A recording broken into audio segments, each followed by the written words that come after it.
의사 부족에 따른 문제보다는 특정 과에 대한 기피 현상이 문제입니다. 소아과 등의 비인기과 공급 증대를 목적으로 한다고 양의 머리를 내걸고 실제로는 고소득 직군인 의사 직군을 때려잡아서 일시적인 국민들의 지지를 얻어보기 위한 개고기를 팔아서야 되겠습니까? 총선을 앞두고 여당이 이것을 조정하는 척하면서 표를 가져가려는 또 다른 약속 대련이 아니냐는 의문입니다. 사업을 하며 정치와 전혀 관계없는 삶을 사는 그의 울먹임을 보며 윤석열 대통령은 최근에 전공의들이 사직을 하면서 의료 현장에서의 여러 가지 목소리가 나오고 있습니다. 최근에 전공의들이 사직을 하면서 의료 현장에서의 여러 가지 목소리가 나오기 시작했습니다.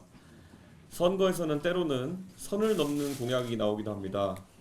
한 줄로 정책을 발표해서 극적인 효과를 누릴 수도 있습니다. 저는 누구보다 잘 압니다. 윤석열 대통령의 공약이라는 것이 어떻게 만들어지고 발표되었는지. 하지만 대통령 후보의 입에서 나온 표를 얻기 위한 공약과 국가를 책임진 대통령이 천명하는 정책은 다른 목적과 과정으로 탄생해야 합니다.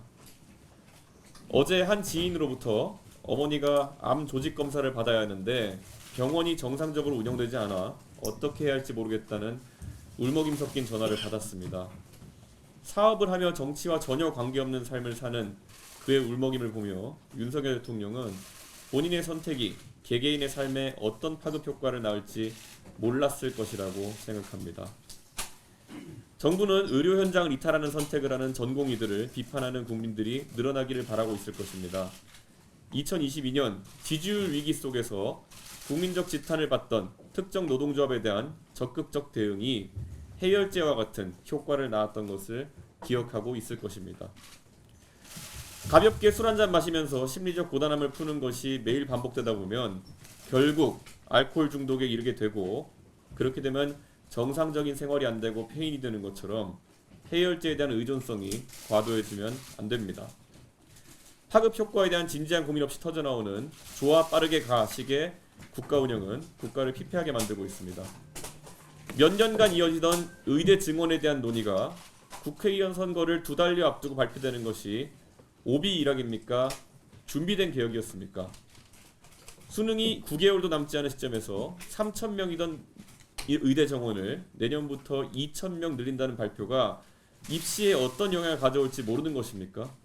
입시 현장은 갑자기 의대를 준비하게 된 최상위권 학생들의 사교육 광풍으로 혼란의 도가니입니다.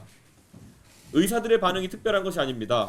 서울의 개인 택시 면허를 한 번에 66% 늘린다고 해도 CU에서 편의점 점포 수를 단위 면적당 66% 늘린다고 해도 격렬한 저항이 있을 것입니다. 너무나도 비현실적인 증원 규모이기 때문에 총선을 앞두고 여당이 이것을 조정하는 척하면서 표를 가져가려는 또 다른 약속 대련이 아니냐는 의구심이 번져가는 것입니다. 회사가 잘 돌아가는지 판단하는 지표가 노동자의 수가 아니라 얼마나 흑자가 났는지를 보는 것이라면은 우리의 의료 시스템은 국제적인 기준을 봤을 때 매우 효율적으로 돌아가고 있습니다.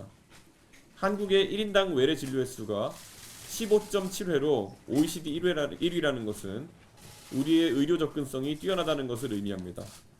우리나라 국민의 평균적 기대 수명은 OECD 국가 중 일본에 이어서 2위입니다. 오스트리아는 우리보다 인구 1000명당 의사 수가 2배가 많지만 평균 수명은 우리보다 2년 이상 떨어집니다. 결국 의사 부족에 따른 문제보다는 특정 과에 대한 기피 현상이 문제입니다. 소아과 등의 비인기과 공급 증대를 목적으로 한다고 양의 머리를 내걸고 실제로는 고소득 직군인 의사 직군을 때려잡아서 일시적인 국민들의 지지를 얻어보기 위한 개고기를 팔아서야 되겠습니까?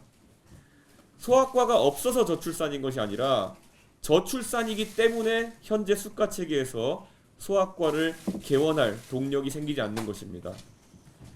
윤석열 정부가 이를 풀어나가는 방식이 공정과 상식이 되려면 기형적인 수가 구조 속에서 박리담회식 의료행위로 평균 6분에 1명씩 환자를 봐야 하는 현실에 대한 문제의식을 갖는 것이 우선이고, 신생아가 1년에 100명 이하로 태어나는 34개의 지자체에서 지금의 수가로 어떻게 산부인과와 소아과를 운영하며 간호사 월급 주면서 병원을 개원해서 운영할 수 있는지 대안을 제시해야 합니다.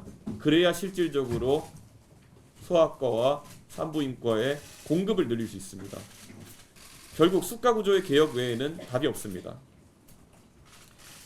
69시간 노동을 하면 과로사의 위험이 높아지고 정상적인 삶을 유지하기 어렵다고 했던가요?